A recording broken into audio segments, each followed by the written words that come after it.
மழைநீர் சேகரிப்பு தொட்டி பள்ளியிலும் புதையிடங்களிலும் வீட்டிலும் கட்ட வேண்டும்.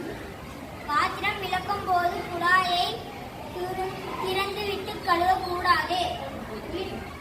வீட்டிலிருந்து தொழிற்சாலையிலிருந்து வெளியேறும் கழிவு நீரை சுத்திகரித்து பயன்படுத்த வேண்டும். இலைப்பந்துகளை தயாரித்து ஆற்றங்கரை ஓரம்.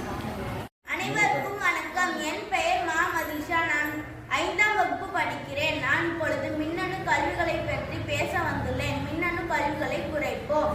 நோயற்ற வாழ்வே குறைவற்ற செல்வம். அத்தகைய நோயின்றி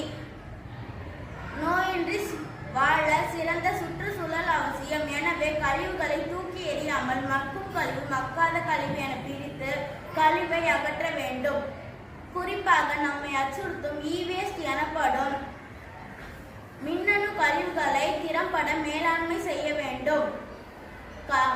மின்னணு பொருட்களை மீண்டும் மீண்டும் பயன்படுத்தி கழிவை திறம்பட மேலாண்மை செய்ய வேண்டும். பொருட்களை மீண்டும்